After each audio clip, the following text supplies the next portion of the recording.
Hi students, welcome to NMK Telugu online classes. ఈ వీడియోలో 6వ తారీఖుకి సంబంధించినటువంటి కరెంట్ అఫైర్స్ అయితే డిస్కస్ చేద్దాం. ఇంతకు ముందు 1 నుంచి 5వ తారీఖు కరెంట్ అఫైర్స్ కూడా అప్లోడ్ చేశాను. జూన్ నెలకు సంబంధించినటువంటి ప్రతిరోజు కరెంట్ అఫైర్స్ అయితే అప్లోడ్ చేశాను. ఒకవేళ ఎవరైనా రాసుకోవాలంటే అవి కూడా చూసి రాసుకోండి. ఓకే, ఫస్ట్ బిట్ చూడండి. 6వ తారీఖుకి సంబంధించి ఫస్ట్ బిట్. చాలా మంది చూస్తున్నారు కానీ లైక్ అయితే చేయట్లా. దయచేసి చూసే వాళ్ళందరూ కూడా ఒక లైక్ అయితే చేయండి. ఓకే, ఫస్ట్ బిట్ ప్రపంచ జూనోసిస్ డే అంటారు. చూడండి, జూనోసిస్ అనమాట. జూనోసిస్ డే అంటారు. ఇంగ్లీష్ లో కూడా అంతే, వరల్డ్ జూనోసిస్ డే అంటారు. ఎప్పుడు అంటే జూలై 6వ తారీఖు అనమాట. ఏంటి అసలు ఏంటిది జూనోసిస్ డే అంటే ఏంటి? చూడండి, జంతువుల నుంచి మనుషులకు వచ్చే వ్యాధుల పట్ల అవగాహన కలిగి ఉండడం కోసం ఈ రోజును జరుపుతారు. జంతువుల నుంచి కొన్ని మనుషులకి కొన్ని వ్యాధులు వస్తాయన్నమాట. వాటి పట్ల అవేర్నెస్, అవగాహన తీసుకురావడం కోసం ఈ రోజును జరుపుతారు. జూలై 6వ తారీఖు ఎందుకు జరుపుకుంటారు అంటే లూయి పాస్చర్ రేబిస్ అనమాట. చూడండి, కుక్క కాటు వల్ల వచ్చే వ్యాధి రేబిస్ అనమాట. దీనికి టీకాను కనుగొన్న రోజు అనమాట. అదొందా, లూయి పాస్చర్ అనే వ్యక్తి రేబిస్ కి టీకాను ఏ రోజు కనుగొన్నారు అంటే జూలై 6వ తారీఖుని కనుగొన్నాడంట. దానికి గుర్తుగా ఎవ్రీ ఇయర్ దీన్ని జరుపుకోవడం అయితే జరుగుతుంది. నెక్స్ట్ దాని తర్వాత వచ్చేటప్పటికి రెండో బిట్ అంతర్జాతీయ సహకార దినోత్సవం. చూడండి, అంతర్జాతీయ సహకార దినోత్సవం, ఇంటర్నేషనల్ కోఆపరేటివ్ డే అంటారు. ఇంటర్నేషనల్ కోఆపరేటివ్ డే ఎప్పుడు చెప్పుకుంటారు అంటే జూలై 1st సాటర్డే అనమాట. జూలై 1st సాటర్డే, జూలై మొదటి శనివారం జరుపుకుంటారు. ఈ వారం, ఈ నెల, ఈ సంవత్సరం అనమాట. చూడండి, ఈ సంవత్సరం మనకి ఎప్పుడు వచ్చింది అంటే ఏది జూలై మొదటి శనివారం జూలై 6వ తారీఖున వచ్చిందనమాట. ఓకే, ప్రతి సంవత్సరం అంతర్జాతీయ సహకార దినోత్సవం, ఇంటర్నేషనల్ కోఆపరేటివ్ డే ఎప్పుడు జరుపుకుంటారు అంటే జూలై 1st సాటర్డే, జూలై మొదటి శనివారం. మరి 2024లో జూలై మొదటి శనివారం ఏ రోజు వచ్చిందంటే జూలై 6. నెక్స్ట్ ఇయర్ కూడా ఇదే డేట్ జరుపుకుంటారంటే జరుపుకోరు, డేట్ మారిద్ది అనమాట. ఎందుకంటే ఇదే నెక్స్ట్ ఇయర్ మళ్ళా మొదటి శనివారం జూలై నెలలో ఎప్పుడు వచ్చిందో మనం చెప్పలేం కాబట్టి ఆ రోజే జరుపుకుంటారు. చూడండి, దీనికి ఒక థీమ్ కూడా ఉందన్నమాట. అక్కడ రాయలా, కింద రాస్తాను ఇక్కడ థీమ్ అనమాట. ఏది కోఆపరేటివ్ డే యొక్క థీమ్ తీసుకున్నట్లయితే cooperatives build a better future for all. Cooperative build a better future for all అనేది ఈ ఏడాది యొక్క థీమ్ గా మనం చెప్పుకోవచ్చు. ఓకే, నెక్స్ట్ 3 బాబు జగజ్జీవన్ రామ్ జయంతి ఏ రోజు అంటే జూలై 6వ తారీఖు అనమాట. చూడండి, వర్ధంతి, బాబు జగజ్జీవన్ రావు వర్ధంతి ఏ రోజు అంటే జూలై 6. మనకి ఎగ్జామ్ లో చాలా సార్లు కూడా బాబు జగజ్జీవన్ రామ్ జయంతి అడిగాడు, వర్ధంతి ఎప్పుడు అడగలేదు కానీ జయంతి అడిగాడు. ఒకవేళ బాబు జగజ్జీవన్ రామ్ గారి జయంతి ఏ రోజు అంటే ఏప్రిల్ 5 అనమాట. 1979లో ఉప ప్రధానిగా పనిచేశారు. బాబు జగజ్జీవన్ రామ్ గారు 1979లో భారతదేశానికి ఉప ప్రధానిగా కూడా పనిచేశారు.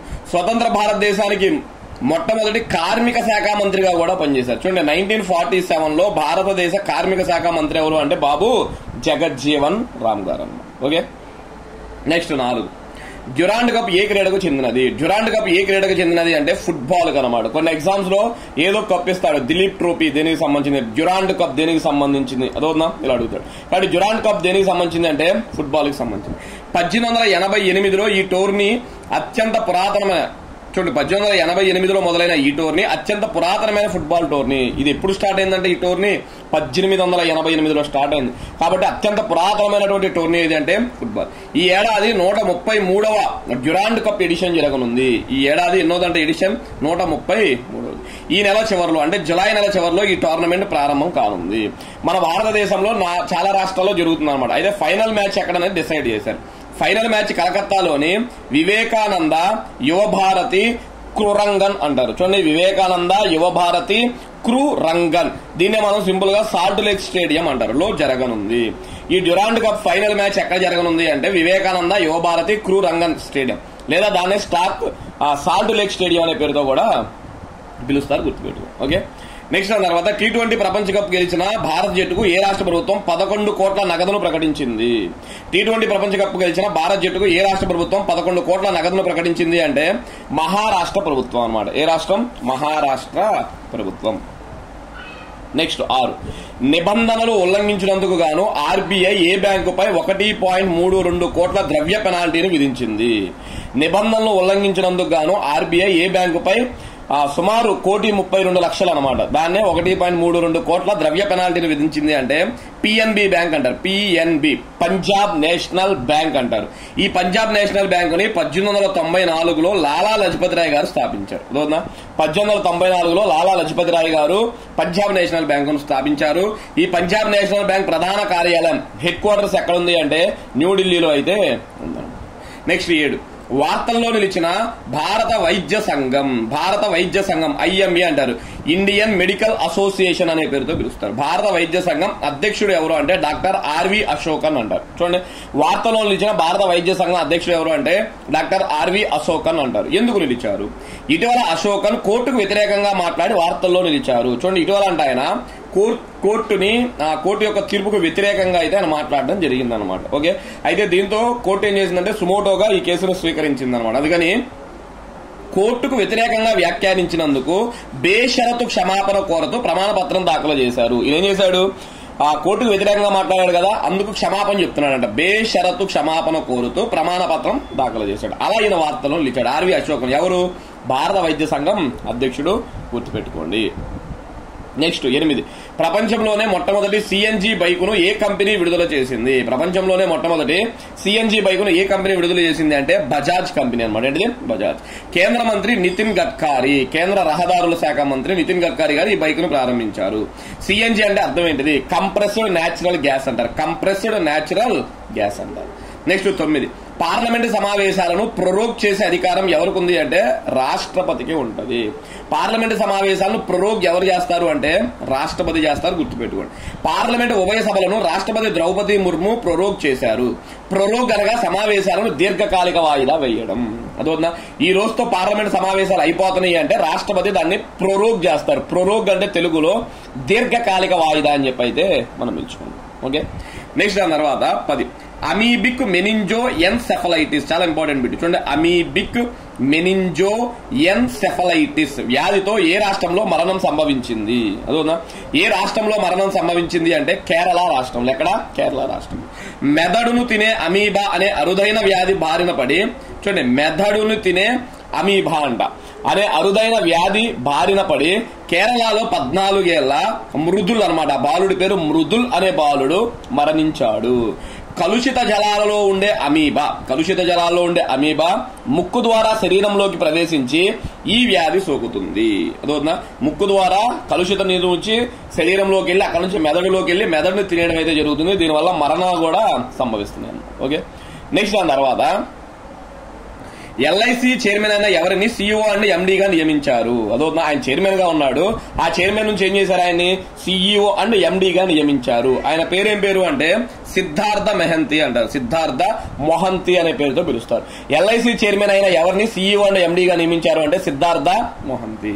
2023లో LIC చైర్మన్ గా నియమితులైన సిద్ధార్థ మొహంతిని ఇప్పుడు MD అండ్ CEO గా రీడిజైన్ చేశారు. చైర్మన్ నుండి ఎలా మార్చారంటే అన్ని రీడిజైన్ చేశారు. MD and CEO. MD అంటే మేనేజింగ్ డైరెక్టర్, CEO అంటే chief executive officer. Okay, next 12, పశ్చిమ బెంగాల్ ముఖ్యమంత్రి మమతా బెనర్జీపై పరువు నష్టం దావా ఎవరు వేశారు? చూడండి, పశ్చిమ బెంగాల్ ముఖ్యమంత్రి మమతా బెనర్జీపై పరువు నష్టం దావా ఎవరు వేశారు అంటే CV ఆనంద బోస్ అంటారు. అదవుతుందా, ఎవరు ఈ CV ఆనంద బోస్ అంటే వెస్ట్ బెంగాల్ గవర్నర్ అనమాట. వెస్ట్ బెంగాల్ గవర్నర్ అయిన ఆనంద బోసు వెస్ట్ బెంగాల్ ముఖ్యమంత్రి మీద పరువు నష్టం దావా అయితే వేశారు. ఎందుకంటే ఇటీవల ఆనంద బోస్ విషయంలో చాలా కేసులు అయితే వస్తున్నాయి అనమాట. దాంతో ఎవరు మమతా బెనర్జీ గారు కొన్ని వివాదాస్పద వ్యాఖ్యలు అయితే చేశారు ఆయన మీద. వాటన్నిటికీ ఎందుకు మాట్లాడారు, మీకు రుజుగా ఉందా మాకు చూపించండి అని చెప్పి పరువు నష్టం దావా అయితే వేశారు. ఓకే, నెక్స్ట్ కేంద్ర విద్యుత్ పంపిణీ సంస్థ CPDCL అంటారు అనమాట. కేంద్ర విద్యుత్ పంపిణీ సంస్థ CMD అంటే చైర్మన్ అండ్ మేనేజింగ్ డైరెక్టర్ గా ఎవరికి బాధ్యతలు అప్పగించారు అంటే చక్రధర్ బాబు అంటారు. చక్రధర్ బాబు.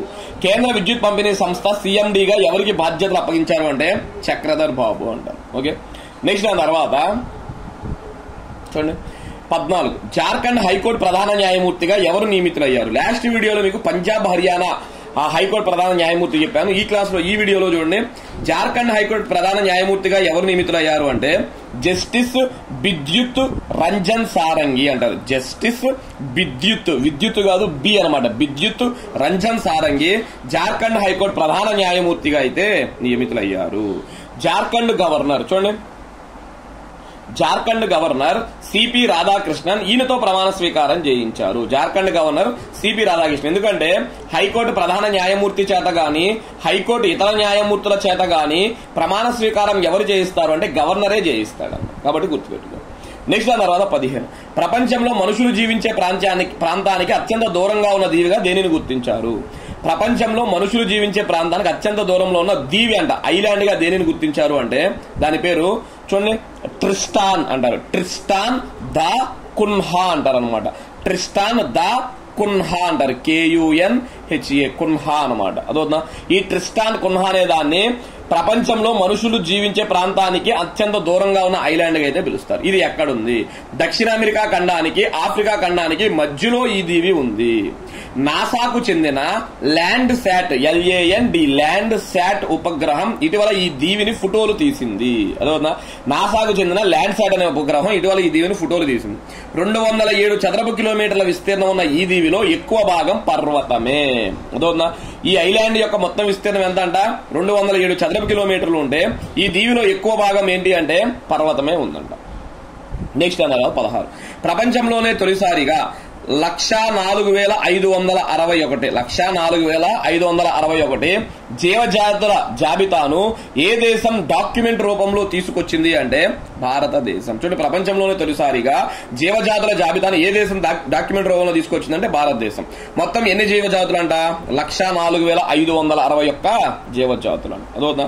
చూడండి, జువాలజికల్ సర్వే ఆఫ్ ఇండియా. అదవుతుందా? జువాలజికల్ సర్వే ఆఫ్ ఇండియా 109వ వ్యవస్థాపక దినోత్సవం సందర్భంగా ఇటీవల ఫౌనా ఆఫ్ ఇండియా అనమాట. Fauna of India check list అంటారు. Fauna of India check list portal ను కేంద్ర మంత్రి భూపేంద్ర యాదవ్ ఆవిష్కరించారు. అదవుతుందా? చూడండి, 109వ జువాలజికల్ సర్వే ఆఫ్ ఇండియా దినోత్సవం జరిగిందంట, వ్యవస్థాపక దినోత్సవం. దాంట్లో ఒక పోర్టల్ ని స్టార్ట్ చేశారు. దాని పేరు ఏం పేరు? Fauna of India check list అంటారు. భూపేంద్ర యాదవ్ గారు స్టార్ట్ చేశారు. ఈ పోర్టల్లో భారతదేశం యొక్క జీవజాతుల జాబితానైతే పొందుపరిచారు. అలా మనకి వార్తలు నిలిచింది. ప్రపంచంలోనే తొలిసారి జీవజాతుల జాబితాను ఏ దేశం డాక్యుమెంట్ రూపంలో తీసుకొచ్చిందంటే మాత్రం భారతదేశం అంట. ఓకే, ఇవి స్టూడెంట్స్ మనకి 6వ తారీఖుకి సంబంధించినటువంటి కరెంట్ అఫైర్స్. మీకు అయితే నచ్చినాయి అనుకుంటున్నాను. మీకు ఖచ్చితంగా ఇవన్నీ కూడా ఉపయోగపడతాయి కాబట్టి చక్కగా బుక్ పెట్టి రాసుకోవడానికి ట్రై చేయండి. ఓకే, ఫైనల్ గా నెక్స్ట్ 7వ తారీఖు సంబంధించిన కరెంట్ అఫైర్స్ కూడా రాసేసాను. నెక్స్ట్ వీడియోలో దీన్ని కంటిన్యూ చేస్తాను కాబట్టి మీరు అందరూ కూడా ఖచ్చితంగా ఒక లైక్ అయితే చేయండి. Thank you.